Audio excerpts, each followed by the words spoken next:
आधुनिक भारत में आज हम अपने अगले टॉपिक पर चर्चा करेंगे जो कि राजनीतिक धार्मिक आंदोलन है। इससे पहले मैंने निम्न जातीय आंदोलन की पूरी चर्चा की है, उसे आप वहां से देख सकते हैं। डिस्क्रिप्शन बॉक्स में उसका लिंक मिलेगा। यहाँ जो राजनीतिक धार्मिक आंदोलन है, किस परिप्रेक्ष्य में कुछ आंदोलन राजनीतिक धार्मिक आंदोलन की संज्ञा प्राप्त करते हैं। तो ये जो सारे आंदोलन चल रहे थे, इन्हीं में कुछ आंदोलन जो कि धार्मिक अवलंबन का सहारा लेकर यानी धार्मिकता का सहारा लेकर जो समाज में फैली हुई जो कुरीतियां थी, जो आंतरिक रूप से जो अंग्रेजों द्वारा शोषण हो रहे थे, इन सबके विरुद्ध जो आवाज उठी।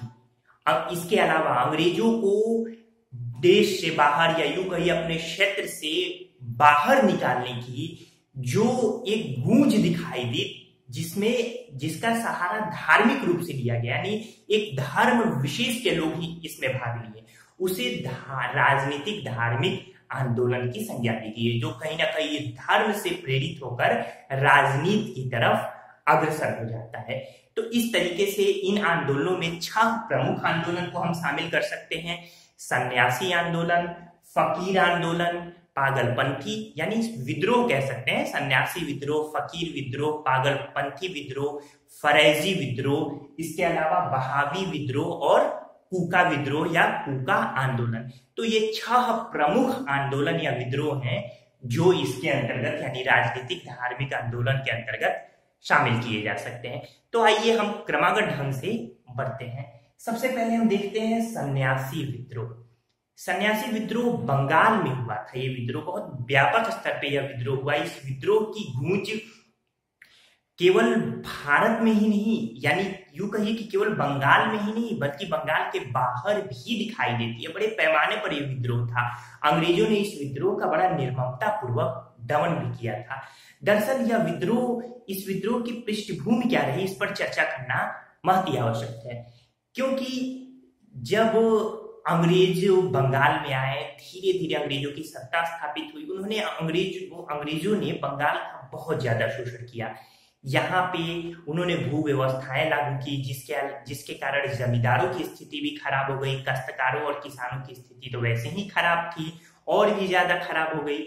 इसके अलावा अंग्रेजों ने 1770 ईस्वी में जब बंगाल में अकाल पड़ा, भयानक अकाल, उस समय भी न तो कर माफी की, यानी कर को तो और बढ़ा दिया, माफी की बात ही छोड़ दीजिए, और उल्टा तीर्थ यात्राओं पर रोक लगा दी, यानी तीर्थ यात्राओं पर कर आरोपित कर दिया। केवल वही लोग जा सकते थे तीर्थ यात्राओं पर जो कर दे पाते। अब ये तो किसी भी धर्म के लिए बर्दाश्त करने वाली बात नहीं है कि आप हमारे धार्मिक स्थानों पर ही हमें जाने से रोक दे, बिना कर चुकाए हम अपने धार्मिक स्थान पर न जा सके। तो ये तत्कालिक समय के जो सन्यासी थे, विशेषकर गिर संप्रदाय से संबंध रखने वाले बंगाल के सन्यासी, उन्होंने इस आंदोलन का बिगुल बजा दिया। इस आंदोलन में जो शिरकत हुई वो मठवासी, जो कहीं ना कहीं धार्मिक मठवासी, जो कि कहीं ना कहीं अंग्रेजों के शोषण, अंग्रेजों की नीतियों से बहुत ज्यादा आहत हो गए थे। इसके अलावा बेदखल जमींदार जो थे, उन्होंने इस आंदोलन में विद्रोह यानी नेतृत्व की भूमिका निभाई। तो यहाँ देखते हैं कि कारण क्या रहे। अंग्रेजों द्वारा तीर्थ यात्राओं की यानी तीर्थ स्थानों की यात्रा पर लगाए गए कर। तो अंग्रेजों द्वारा जो तीर्थ स्थानों की यात्रा पर कर लगाया गया, ये सबसे प्रमुख कारण रहा सन्यासी विद्रोह का। विद्रोह के नेतृत्वकर्ता धार्मिक मठवासी और बेदखल जमींदार रहे। विद्रोह की एक खासियत थी हिंदू मुस्लिम एकता। यही सन्यासी विद्रोह अब एक प्रकार से जब आगे बढ़ा तो फकीर विद्रोह की भूमिका में नजर आता है। इसे भी हम देखेंगे। विद्रोह के नेता कौन कौन थे? मजमून शाह, मूसा शाह, इसके अलावा द्विज नारायण, भवानी पाठक, चिराग अली शाह और देवी चौधरानी। तो आप देख रहे हैं हिंदू मुस्लिम दोनों लोग इसमें शामिल हैं। और प्रमुख नाम आएंगे फकीर विद्रोह में भी। नारा, ये पहला विद्रोह था सन्यासी विद्रोह जिसमें ओम वंदे मातरम का नारा दिया गया था। पूछा जाता है ओम वंदे मातरम का नारा किस विद्रोह में सर्वप्रथम दिखाई देता है? तो सन्यासी विद्रोह में। इसके अलावा सन्यासी विद्रोह का उल्लेख बंकिम चंद्र चट्टोपाध्याय ने अपने उपन्यास आनंद मठ में किया है। ये आनंद मठ में ही वंदे मातरम उल्लिखित है और यही वंदे मातरम जो भारत का राष्ट्रीय गीत है वो किस उपन्यास से लिया गया है? तो बंकिम चंद्र चट्टोपाध्याय के आनंद मठ उपन्यास से लिया गया है। ये प्रश्न याद रखिएगा कि सन्यासी विद्रोह का जो उल्लेख है बंकिम चंद्र चटर्जी ने अपने या बंकिम चंद्र चट्टोपाध्याय ने अपने किस उपन्यास में किया है? तो ये आनंद मठ में किया है। देखिए, इस विद्रोह को बड़ी निर्ममता से अंग्रेजों ने दबाया। इस विद्रोह के दमनकर्ता के रूप में जो नाम आता है वो है वारेन हेस्टिंग और ये प्रश्न पूछा जाता है कि सन्यासी विद्रोह का दमन किसने किया? तो वारेन हेस्टिंग्स ने किया। एक प्रश्न यहाँ बता देना लाजमी है कि बंकिम चंद्र चटर्जी का प्रथम उपन्यास कौन था? तो वो दुर्गेश नंदिनी था, जो कि 1865 में संपादित हुआ। तो याद रहेगा आपको, बंकिम चंद्र चटर्जी का प्रथम उपन्यास दुर्गेश नंदिनी। इस तरीके से ये सन्यासी विद्रोह आपने देखा। नोट्स बनाते चलिए साथ साथ, बेहतर रहेगा। अब आते हम दूसरे विद्रोह, फकीर विद्रोह। ये भी बंगाल में हुआ विद्रोह था। कारण क्या रहा? जमींदारों व कृषकों से अधिक लगान वसूली। यही जो सन्यासी विद्रोह का कारण, प्रारंभिक कारण रहा, वही फकीर विद्रोह का प्रारंभिक कारण रहा। लेकिन सन्यासी विद्रोह का जो प्रारंभिक कारण रहा कि लगान, जब 1770 में बहुत अकाल पड़ा तभी लगान वसूला जा रहा था, लेकिन उसके साथ जो दूसरा कारण बन गया वो प्रमुख बन गया सन्यासी विद्रोह का कि तीर्थ स्थानों की यात्रा पर कर लगा दिया अंग्रेजों ने। लेकिन फकीर विद्रोह का जो प्रमुख कारण था वो जमींदारों व कृषकों से अधिक लगान की वसूली था। इस विद्रोह के नेतृत्वकर्ता घुमक्कड़ मुस्लिम फकीर थे जो खुद को सूफी संप्रदाय के निकट मानते थे। अकाल के दौरान अधिक लगान का विद्रोह या अधिक लगान का विरोध मदारी समुदाय के मुखिया मजमून शाह ने किया।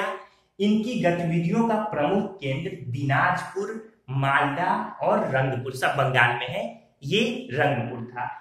जेम्स रेनल ने मजमून शाह को पराजित किया। ये पूरा स्टेटमेंट इसलिए जरूरी है क्योंकि सबसे पहले ये जो फकीर विद्रोह था इसका नेतृत्व किसने किया? तो मजमून शाह ने किया था। मजमून शाह के पश्चात इस आंदोलन का यानी फकीर आंदोलन का नेतृत्व चिराग अली शाह ने किया। यहाँ दो प्रश्न महत्वपूर्ण है। पहला, मजमून शाह और चिराग अली शाह किस विद्रोह से जुड़े थे? तो फकीर विद्रोह से जुड़े थे। दूसरा, चिराग अली शाह की मदद या सहायता किन दो हिंदुओं ने की? तो याद रखिएगा, भवानी पाठक व देवी चौधरानी, ये दोनों ही प्रश्न महत्वपूर्ण है। इस तरीके से ये सन्यासी विद्रोह और फकीर विद्रोह आपने देखा, यानी दोनों में ही, इसमें भी धर्म संप्रदाय, इसमें भी धर्म संप्रदाय, यानी विशेष धर्म संप्रदाय के लोगों ने इन विद्रोहों का नेतृत्व किया और फिर वो विशेष धर्म और अन्य लोग भी इससे जुड़े और धार्मिक के साथ साथ ये राजनीतिक आंदोलनों में तब्दील हुआ। अंग्रेजों के खिलाफ ही मुख्य रूप से ये सभी आंदोलन हुए थे। इसके बाद हम देखते हैं तीसरा, पागलपंथी विद्रोह। पागलपंथी दरअसल उत्तर पूर्वी भारत, विशेषकर गारो जनजाति, जो कि इस समय मेघालय की एक प्रमुख जनजाति है, तो गारो जनजाति का एक अर्ध धार्मिक संप्रदाय था पागलपंथी, जो कि करम शाह द्वारा चलाया गया था। ये पागलपंथी जो था, तो विद्रोह के जो नेता रहे पागलपंथी विद्रोह के, वो टीपू या टीटू मीर, दोनों नाम मिलता है, टीपू मीर या टीटू मीर, ये करम शाह के पुत्र थे। तो करम शाह के पुत्र टीपू या टीटू मीर ने पागलपंथी विद्रोह को क्या किया? प्रारंभ किया था। जमींदारों के विरुद्ध काश्तकारों के समर्थन में 1813 में इस विद्रोह को प्रारंभ किया गया था। टीटू मीर ने अपनी राजनीतिक महत्वाकांक्षा की पूर्ति के लिए धर्म का सहारा लिया। दरअसल टीटू मीर ये खुद अपनी एक राजनीतिक सत्ता चलाना चाहता था। इसी उद्देश्य से उसने ये धार्मिक सहारा लिया था। 1825 में उसने खुद को उस क्षेत्र में खुद को स्वतंत्र शासक घोषित कर दिया, एक न्यायाधीश की नियुक्ति की, इसके अलावा एक जिला कलेक्टर की भी नियुक्ति की थी। तो इस तरीके से टीटू मीर लगातार क्या अपने आप को मुक्त शासक की तरह वहां शासक की भूमिका में देख रहा था। लेकिन बहुत जल्द अंग्रेजों ने इस विद्रोह को दबा दिया। अंततः 1852 ईस्वी में टीटू मीर की अंत में मृत्यु हो गई। इससे पहले 1831 में अंग्रेजों ने टीटू मीर को प्रतिस्थापित यानी पद से, यानी जो वो अपने आप को स्वतंत्र शासक की भूमिका में समझ रहा था, उससे पदच्युत कर दिया। तो इस तरीके से ये पागलपंथी विद्रोह था, जो कि प्रश्न पूछे जाते हैं, जो वो मैंने आपको कवर किए। अब देखते हैं जो अगला है वो है फरेजी आंदोलन। फरेजी आंदोलन का मुख्य केंद्र फरीदपुर था। ये तत्कालिक समय में तो बंगाल में था, लेकिन वर्तमान में बांग्लादेश में है। तो वर्तमान बांग्लादेश के फरीदपुर में ये फरेजी आंदोलन प्रारंभ हुआ। फरेजी का अर्थ क्या है? अल्लाह का हुक्म मानने वाला। ये फरेजी का शाब्दिक अर्थ है, पूछा जा सकता है। इसके अलावा हाजी शरीयतुल्लाह के अनुयायी फरेजी कहलाते। तो फरेजी कहलाते कौन थे? तो ये जो संत थे हाजी शरीयतुल्लाह, जो फरीदपुर के संत थे, इन्होंने ही ये फरेजी शब्द को, यूं कहिए कि सबसे पहले ये फरेजी शब्द दिया था। इनके जो अनुयायी बने वो क्या कहलाए? फरेजी कहलाए। इस आंदोलन यानी फरेजी आंदोलन का जो नेतृत्व किया था वो हाजी शरीयतुल्लाह के पुत्र दादू मियां ने नेतृत्व किया था। 1819 से 1860 तक ये सक्रिय भूमिका में रहे। हालांकि फरेजी आंदोलन 1838 से 1857 तक दिखाई देता है। इन हाजी आंदोलन का एक बड़ा महत्वपूर्ण स्टेटमेंट हमारे सामने आता है कि समस्त भूमि अल्लाह की देन है। यह स्टेटमेंट किसका है? तो यह कथन दादू मियां का है। तो ये पूरा का पूरा याद रखिएगा। अंततः अंग्रेजों ने फरेजी आंदोलन को भी दबा दिया। तो इस तरीके से ये जो कुछ प्रमुख महत्वपूर्ण पॉइंट है कि नेता कौन थे, आंदोलन का नेतृत्व किया था, कुछ महत्वपूर्ण इस कथन इससे अगर जुड़े हुए हैं। इसके अलावा यह आंदोलन कहाँ प्रारंभ हुआ, कब प्रारंभ हुआ, ये सब आपकी परीक्षाओं में पूछे जाते हैं। तो गहन चिंतन करते हुए इसका नोट्स बनाइए और पढ़िए। अब अगला हम पांचवा देखते हैं वहाबी आंदोलन। वहाबी आंदोलन बड़ा ही महत्वपूर्ण है। वहाबी आंदोलन के बारे में देखिए, यहाँ पे मुख्य परीक्षा से भी प्रश्न पूछे जा सकते हैं। वहाबी आंदोलन वैसे तो ब्रिटिश राज्य के विरुद्ध भारत में मुस्लिम राज्य की स्थापना से ही प्रेरित रहा।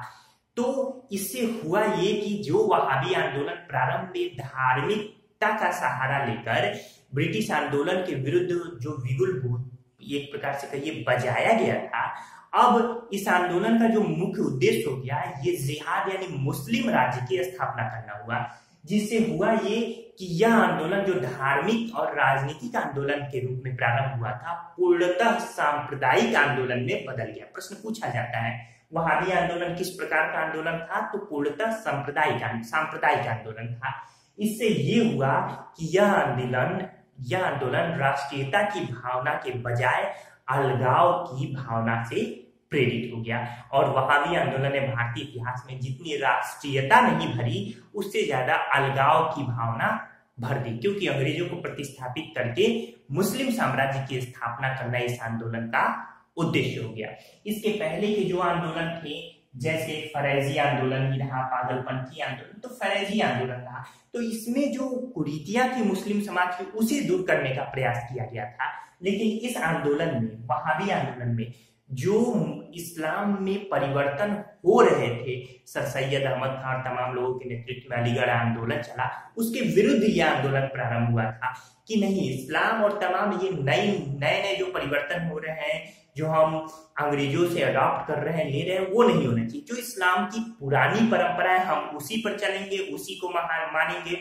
और इस तरीके से अलीगढ़ आंदोलन के विरोध में ये वहाबी आंदोलन एक सांप्रदायिक रंग के रूप में भारतीय इतिहास में सामने आया।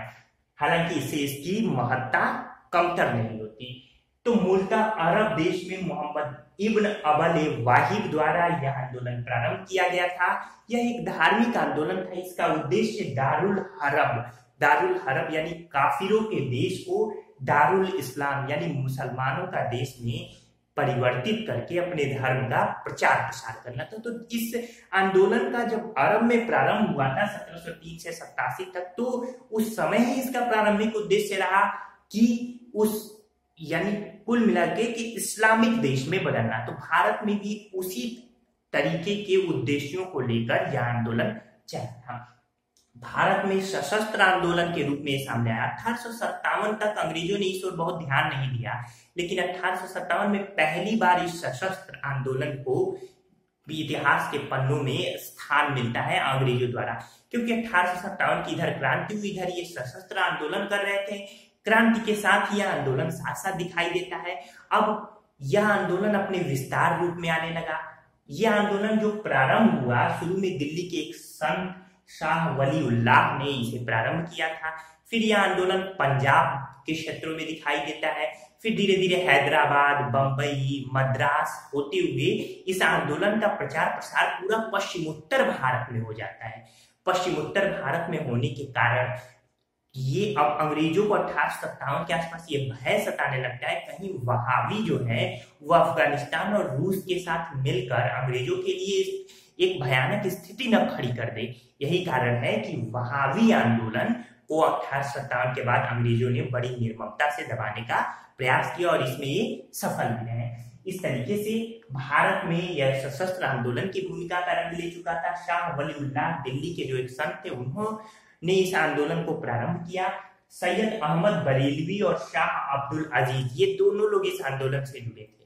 प्रश्न पूछा जाता है ये जो सैयद अहमद बरेलवी थे ये आंदोलन के सबसे प्रमुख नेता के रूप में उभरे थे। ये प्रश्न याद रखिएगा। ये 1821 ईस्वी में जब हज यात्रा पर गए थे मक्का में तो वहीं इनकी मुलाकात अब्दुल वहाब से हुई थी। अब्दुल वहाब से ये काफी प्रेरित हुए। वापस आकर उनके विचारों से प्रभावित होकर इन्होंने पंजाब के सिखों के विरुद्ध विशेषकर जिहाद की घोषणा की। इस तरीके से इस आंदोलन का नाम अब्दुल वहाब के नाम के कारण वहाबी आंदोलन हो गया। 1831 में सैयद अहमद बरेलवी की मृत्यु हो गई। 1821 से 31 तक लगातार ये सशस्त्र रूप में चलता रहा। प्रारंभ में ये जो आंदोलन था ये अंग्रेजों के विरुद्ध प्रारंभ में नहीं बल्कि सिखों के विरुद्ध था, क्योंकि अंततः उद्देश्य जो था वो था भारत में मुस्लिम साम्राज्य की स्थापना करना। लेकिन धीरे धीरे यह आंदोलन अंग्रेजों के विरुद्ध भी हो गया। क्यों? क्योंकि जब तक अंग्रेज रहते भारत में मुस्लिम साम्राज्य की स्थापना नहीं हो सकती थी। एक और प्रश्न पूछा जाता है सैयद अहमद बरेलवी के बाद जो वहाबी आंदोलन का मुख्य केंद्र बना पटना था और यही मुख्य केंद्र रहा। पूछा जाता है वहाबी आंदोलन का मुख्य केंद्र क्या था? तो पटना था।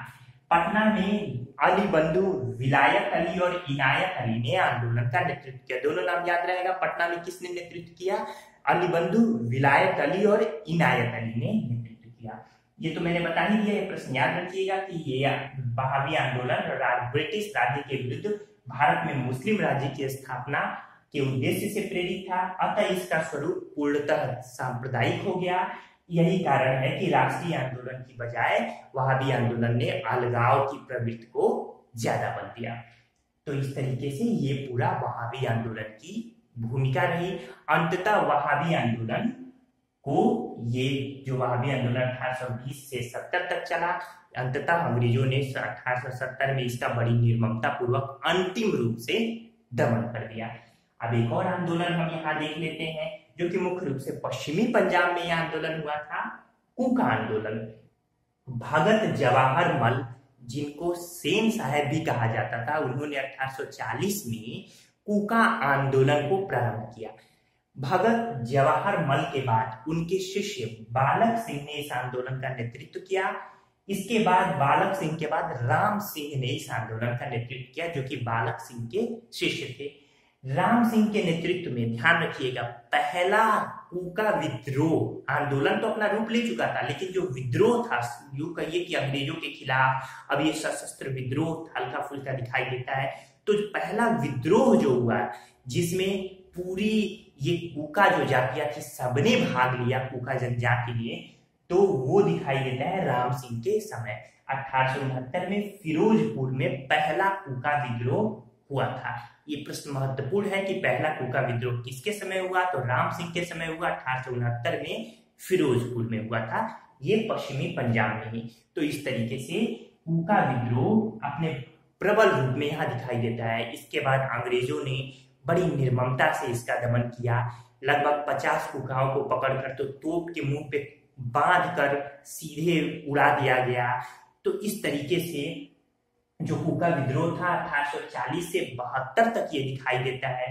अंततः राम सिंह को पकड़ा गया। राम सिंह को पकड़कर निर्वासित 1872 भी कर दिया गया और रंगून निर्वासित कर दिया गया। रंगून में ही 1885 ईस्वी में राम सिंह की मृत्यु हो गई। रंगून यानी वर्तमान में म्यांमार। तो इस तरीके से ये कूका आंदोलन क्या था? पूरा एक भूमिका रही। एक प्रश्न महत्वपूर्ण है नामधारी आंदोलन को चलाने का श्रेय किसे जाता है? तो नामधारी आंदोलन को राम सिंह ने ही चलाया था। नामधारी सिख संप्रदाय की स्थापना 14 अप्रैल 1857 को लुधियाना में राम सिंह ने की थी। तो ये प्रश्न याद रखिएगा। इस तरीके से आज के इस लेक्चर में मैंने राजनीतिक धार्मिक आंदोलन की पूरी चर्चा की। उम्मीद है आप वीडियो देख रहे होंगे, चैनल को सब्सक्राइब भी किया होगा आपने, ताकि आपको बेहतर से बेहतर ये जो लेक्चर्स हैं वो समय समय पर मिलते रहे, नोटिफिकेशन प्राप्त होती रहे। और ये भी उम्मीद है कि आप अपने मित्रों के साथ भी पूरी तरीके से ईमानदारी दिखा रहे होंगे, ताकि आपके मित्र भी घर बैठे हमारे इन सभी बेहतरीन लेक्चर्स का आनंद ले पा रहे होंगे, एक बेहतरीन नोट्स तैयार कर पा रहे होंगे। ठीक है दोस्तों, आपका पूरा वीडियो देखने के लिए बहुत बहुत धन्यवाद।